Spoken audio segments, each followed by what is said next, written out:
TDP ఉండి MLA Raghurama Krishnaraju మనతో ఉన్నారు.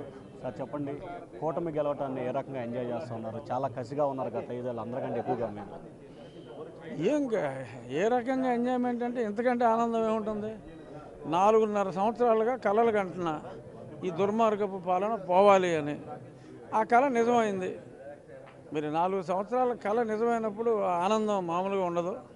అదే ఆనందాన్ని ఇంకా అనుభవిస్తున్నారు. సార్, నిన్న గుంటూరు ఎస్పీకి లేఖ రాసినట్టున్నారు. ఏ అంశాల మీద లేఖ రాశారు? వేరే ఎక్కువ అంశాలు ఏమీ లేవు. ఒకటే అంశం, నన్ను కొట్టిన మాట నిజం, చావు కొట్టిన మాట నిజం. ఎవరు చేశారు అని నాకు అనుమానం ఉన్న పేర్లు, నాకు తెలిసిన పేర్లు చెప్పా. అది ఎంక్వైరీ చేసి తగు విధంగా శిక్షించమని చెప్పి.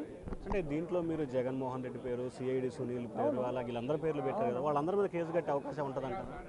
కట్టాలి, రూల్ ప్రకారం అయితే కట్టాలి. మీరు ఇప్పుడు అధికారంలో ఉన్నారు, ఏ రకమైన ఒత్తిడి చేసి దాన్ని ఏ రకమైన ఆధారాలు మీరు ఇవ్వబోతున్నారు? ఉండదు, ఆధారాలు నేను ఇస్తా. నా దగ్గర అన్ని ఎవిడెన్స్లు ఉన్నాయి. అది క్రాస్ వెరిఫై చేసుకోవాలి. చాలా సింపుల్. ఆ టైంకి ఆ సెల్ టవర్లో ఉన్న ఫోన్లు, అక్కడ ఎవరెవరితో మాట్లాడారు, ఇవన్నీ తెలిసిపోతాయి.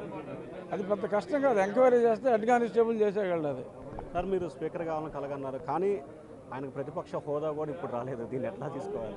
అసలు నేను ఏది కావాలి అని కలలు కనలా. నేను కన్న కళ ఒకటే, జగన్ పోవాలి అని. అది నెరవేరింది. I'm happy.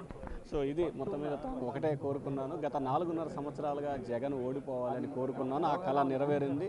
4.5 సంవత్సరాల పాటు తాను నిరంతరం పోరాటం చేశాను. ఆ పోరాట ఫలితమే ఈరోజు జగన్ ఓటమని చెప్పి కూడా రఘురామ కృష్ణరాజు అంటున్నారు. Voter studio.